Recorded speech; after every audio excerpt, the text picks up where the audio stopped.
Serokkomarê Tirkiye û Serokê Partiya Desthilatê AKP Recep Tayyip Erdoğan beriya serdana Azerbaycanê derbarê reformên ku tên plankirin de hevserokê berê yê HDP Selheddîn Demirtaşê ku ev 4 sal e bêyî îddianame di zindanê de wekî mînak nîşan da û Demirtaş wekî terorîst binav kir. Herwiha Erdoğan da axaftina xwe de Demirtaş wekî faîlê gelek bûyeran bo darazê jî armanc nîşan da. Özellikle Selahattin Demirtaş gibi bir terörist... Divê herkes baş bizane ku em mafê axaftinê yê terorîstekî wekî Selahattin Demirtaş naparêzin û ji xwe tiştekî bi vê awayî li holê nîne. Her wiha ez di wê baweriyê deme ku daraza me derfeta vê yekê nade terorîstên wekî Demirtaş.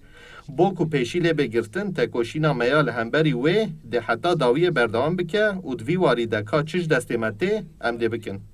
Piştîvan gef û axaftinên Erdoğaniyên derbarê Selheddîn Demirtaş de Partiya Demokratîk ya Gelan HDP bi awayekî tund bersiv da Erdoğan. Li parlamentoyê ber bi hevdîtinên bütçeya sala 2021 a Wezareta Dadê re cîgirê serokatiya Koma HDP Saruhan Oluç balkişan ser îfadeyên Erdoğan û got Serokkomarê Tirkiye Recep Tayyip Erdoğan beriya ku sûca kesekî bêpesendkirin derbarê wî kesî de wekî sûcdarê axaftiye û bi vê yekê jî destûra bingehîn bin pêkiriye. Anayasal suç işliyor Cumhurbaşkanı sıfatıyla. Serokê AKP Recep Tayyip Erdoğan ku di heman demê de wekî Serokkomarê Tirkiyeyê jî tên asîn li gor xala 138 ya destûra bingehîn bi awayekî aşkere destûrê bin pê dike û darazê araste dike.